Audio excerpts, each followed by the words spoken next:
किसी शायर ने झूठ पर क्या खूब कहा है, मैं तुम पर हर बार भरोसा करता हूँ, इतना सच्चा झूठ तुम्हारा होता है।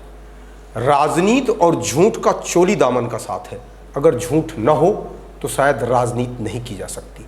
नमस्कार, मैं हूं केशव तिवारी और अलग अंदाज में रहती हैं खबरें हमारी। नगरीय निकाय चुनाव में 3 प्रत्याशी मुकाबले में दिख रहे हैं और यदि देखा जाए तो प्रत्याशियों ने शहर के विकास की बात किस तरीके से की, उससे यह लगा कि शायद दुनिया में इनसे बड़े विकास पुरुष हो ही नहीं सकते। पूरे दावे के साथ तो यह नहीं कहा जा सकता कि इन 3 प्रत्याशियों ने झूठ नहीं बोला, लेकिन इन प्रत्याशियों की बातचीत से कहीं ना कहीं यह तो साबित होता है कि बिना झूठ के इन नेताओं का भी काम चल नहीं सकता। तीनों प्रत्याशियों के अपने आप में राजनीतिक रसूख है, कोई भी प्रत्याशी बिना रसूख वाला नहीं है। भले ही दावा करें कि वे आम आदमियों के बीच से हैं, लेकिन सच्चाई इसके ठीक उलट है। सबसे मजबूत राजनीतिक रसूख या इतिहास बसपा के प्रत्याशी सईद अहमद का है। इनके पिता बैरिस्टर गुलशेर अहमद विधायक, सांसद, मंत्री, विधानसभा अध्यक्ष तथा हिमाचल के राज्यपाल रह चुके हैं। सईद अहमद स्वयं विधायक और मंत्री रहे हैं। मंत्री रहते हुए उन्होंने शहर का क्या विकास किया, सईद अहमद से बेहतर कोई नहीं जान सकता। लेकिन आज महापौर का चुनाव लड़ते वक्त जब सईद अहमद यह कहते हैं कि हम इस शहर का विकास करेंगे, तो शायद ऐसा लगता है कि झूठ बोल रहे हैं। जनता की स्थिति बड़ी अजीब व गरीब है। जनता भी सईद अहमद के झूठ पर आखिरकार एतबार न करे तो क्या करे। सईद अहमद के झूठ पर भी एक शायर की कुछ पंक्तियां याद आती हैं कि वह झूठ बोल रहा है बड़ा सलीके से, मैं एतबार न करता तो और क्या करता। जो व्यक्ति मंत्री रहते हुए इस शहर का विकास नहीं कर पाया, भला वह महापौर बनने के बाद क्या विकास करेगा, यह अपने आप में बड़ा सवाल है। लेकिन फिर भी जनता बड़े सलीके से नेताओं का झूठ सुनने की आदी हो चुकी है। महापौर के दूसरे प्रत्याशी हैं सिद्धार्थ कुशवाहा, जिन्हें कांग्रेस ने टिकट दी और ये वर्तमान में विधायक है। जब जनता कांग्रेस के विधायक सिद्धार्थ कुशवाहा डब्बू से यह सवाल करती है कि आखिरकार आपने विधायक रहते हुए शहर का क्या विकास किया, तो उनका जवाब होता है कि विपक्ष का विधायक आखिर कर ही क्या सकता है। कितना सीधा और सपाट झूठ है। राजनीति में तमाम ऐसे लोग हैं जो सच बोलने के बाद भी हार जाते हैं, लेकिन कुछ लोग इस तरीके से झूठ बोलते हैं कि जनता लाजवाब हो जाती है। इस संबंध में किसी शायर ने बहुत अच्छा शेर कहा है कि मैं सच कहूँगा फिर भी हार जाऊँगा, वो झूठ बोलेगा और लाजवाब कर देगा। यह बात पूरी तरह से नेताओं के ऊपर लागू होती है। अब सवाल उठता है कि यदि विपक्ष का विधायक रहते हुए शहर का विकास नहीं किया जा सकता, तो क्या विपक्ष का महापौर रहते हुए शहर का विकास किया जा सकता है? यदि ऐसा है तो निर्दलीय चुनाव जीतने के बाद डॉक्टर BL यादव कांग्रेस में क्यों शामिल हो गए? उस समय प्रदेश में कांग्रेस की सरकार थी।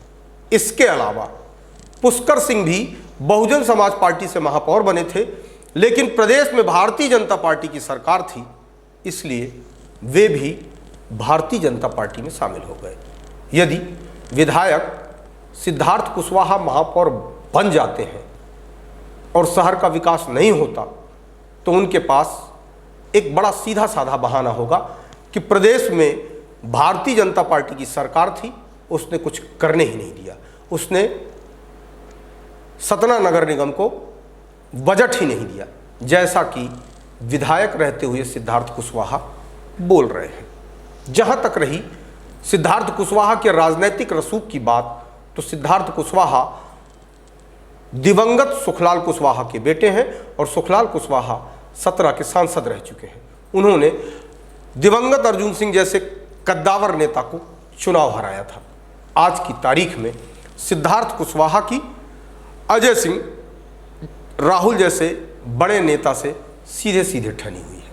अब बात करते हैं तीसरे प्रत्याशी योगेश ताम्रकार की।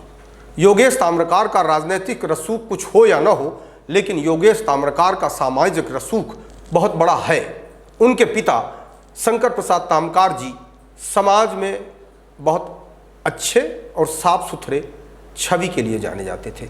वे राष्ट्रीय स्वयंसेवक संघ के प्रांत संचालक थे।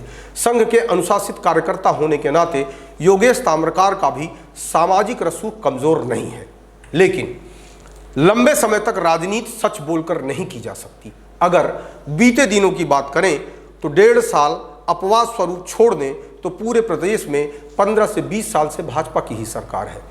गांव की छोटी से पंचायत से लेकर विधानसभा तक सिर्फ विकास और विकास की बात होती है। समझ में नहीं आता कि विकास पैदा भी होगा या गर्भ में ही मर जाएगा। अपने उद्बोधन में भी योगेश ताम्रकार ने विकास की बात बढ़ चढ़कर की। महापौर की टिकट मिलने के पहले योगेश ताम्रकार प्रदेश के उपाध्यक्ष बनाए गए। बतौर प्रदेश उपाध्यक्ष चाहते तो प्रदेश की सरकार पर दबाव डालकर काफी कुछ विकास करा सकते थे, लेकिन योगेश ताम्रकार भी यह कहकर बच सकते हैं कि संगठन का आदमी संगठन को मजबूत कर सकता है, सरकार से विकास का बजट नहीं ला सकता। इसलिए इनकी भी मजबूरी है झूठ बोलना। किसी शायर ने क्या खूब कहा है, झूठ के आगे पीछे दरिया चलते हैं, सच बोला तो प्यासा मारा जाएगा। जिस राजनीति की बुनियाद ही झूठ पर आधारित हो, उसमें भला कोई सीधा सच्चा आदमी आकर सच बोल भी कैसे सकता है। कुल मिलाकर जितने भी लोग हैं जो राजनीति में आते हैं, उनके दावों पर अगर यकीन कर लिया जाए तो शायद जिंदगी में कभी सवेरा ही नहीं होगी। महापौर के चुनाव में अगर देखा जाए तो कोई भी व्यक्ति यह दावा नहीं कर सकता कि मैं सच बोलता हूँ। कहने का अभिप्राय साफ है कि झूठ तो तीनों लोग बोलते हैं। अब देखना यह है कि उसमें कम झूठ बोलने वाला कौन व्यक्ति है। किसी राजनीतिक विश्लेषक ने कहा था कि एक तरफ नागनाथ खड़े हैं और दूसरी तरफ सांपनाथ खड़े हैं। जनता को यह तय करना है कि कम जहरीले व्यक्ति को चुन ले। ऐसे में जनता को यह डिसाइड करना होगा कि किस व्यक्ति की छवि अच्छी है, कौन व्यक्ति मारपीट पर विश्वास नहीं करता, कौन व्यक्ति सहायता देने में यकीन रखता है, कौन व्यक्ति गाली नहीं देता, कौन व्यक्ति दारू नहीं पीता। गरीबी भूखमरी दूर करने का दावा तो सभी करेंगे। यही है नेताओं का वास्तविक झूठ। इसलिए जनता अगर यह सोचती है कि हम सत्यवादी हरिश्चंद्र को ही राजनीति में वोट देंगे तो शायद इस राजनीति के दलदल में सत्यवादी हरिश्चंद्र मिलना मुश्किल है। आप हमारी खबरों पे प्रतिक्रिया व्यक्त करें, कमेंट करें, लाइक करें, शेयर करें और यदि खबरें अच्छी लगती हैं तो विशाल खबर चैनल को सब्सक्राइब ज़रूर करें। नमस्कार।